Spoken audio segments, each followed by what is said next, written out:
Welcome to In Depth with Academia. I'm Richard Price, CEO of academia.edu, and today I'm honestly just excited to get into a truly unique corner of art history, one that might not be on everyone's radar, but trust me, it's totally fascinating. We're diving into Roland Keates' new monograph, Rubens in Silesia, Graphic Dissemination, Reinterpretation, and Legacy, an exploration of how the legendary Flemish painter Peter Paul Rubens became a household artistic name far from his Antwerp studio, especially in Silesia, which is now part of Poland. Remember, my job is to walk you through this research in a neutral way. So, as always, I'm not giving an endorsement, just opening up these ideas for discussion.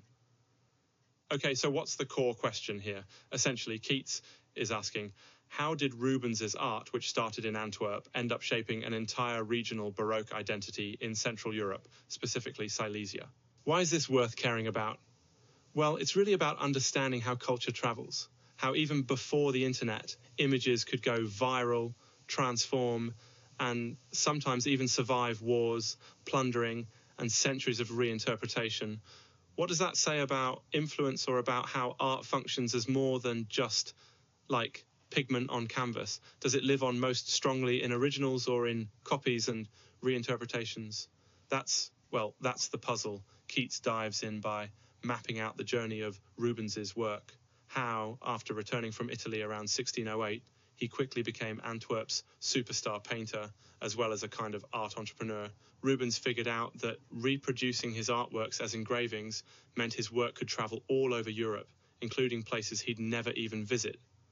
That 1611 engraving of Emmaus, honestly, kind of the first true Rubens going viral moment, wasn't even made under his supervision. That caused him to realize the double-edged sword of copy culture.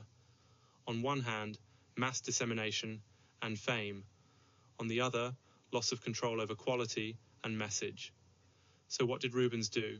Basically, he built a graphic school inside his workshop in Antwerp, where he supervised every step, painstakingly providing modelli or preparatory drawings, reviewing engraved proofs, and sometimes making hand corrections.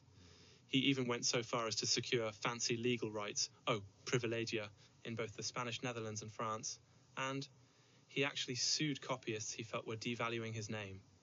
Now I know, lawsuits over engraving might sound a bit niche, but it really set the stage for what we now think of as intellectual property. Side note, it's kind of wild that even back then, who owns the image was a big deal. Makes me think of memes or like NFT debates now. Okay, never mind, let's not go down that road. Anyway, Rubens's prints flooded Central Europe. Silesian collectors snapped them up. Jesuit colleges and Cistercian abbeys used them as teaching tools. Imagine school kids today sketching comic panels, except these were, epic biblical scenes. And then you get creative adaptations. Michael Willmann, sometimes called the Silesian Rembrandt, led a whole wave, using Rubens's engravings as jumping-off points for new cycles of paintings, especially after Silesia's long, devastating wars. The local scene didn't just copy Rubens. They changed him, softening some of the drama for contemplative, meditative spaces. It's like how your favorite song gets covered in a totally new style. And sometimes the cover is, honestly, the one that sticks in your memory. Keates spends a lot of time examining modelli and proofs, those little windows into Rubens's direct hand. For Silesian elites, owning not just the print, but these intermediate drawing stages was like having a signed LP instead of just the Spotify link. It meant you were close to the creative process, a kind of membership card to this pan-European art club. But not all was rosy. Wars, secularization, especially the Prussian, Napoleonic and World War II upheavals, led to loss and displacement. Still, so much survived. When you go to Roswell today, you find both authentic prints and vibrant reinterpretations, a dialogue across centuries. Okay, zooming out, what does all this mean for you, the listener?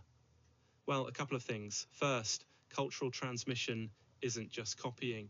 It's translation, reinvention, even survival strategy. Rubens's art lived on because people kept adapting it, not just venerating some original purity.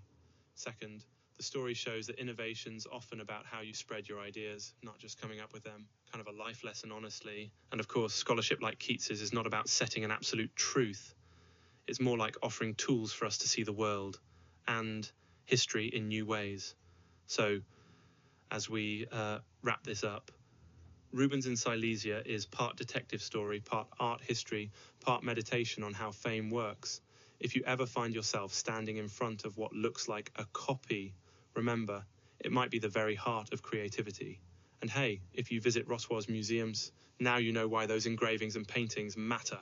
I hope this opened up a new window for you, or at least challenged you to think differently about art, legacy, and I guess the power of a good print. Thanks for listening to In Depth with Academia. Remember, I'm just the messenger here, sharing new research, not preaching gospel.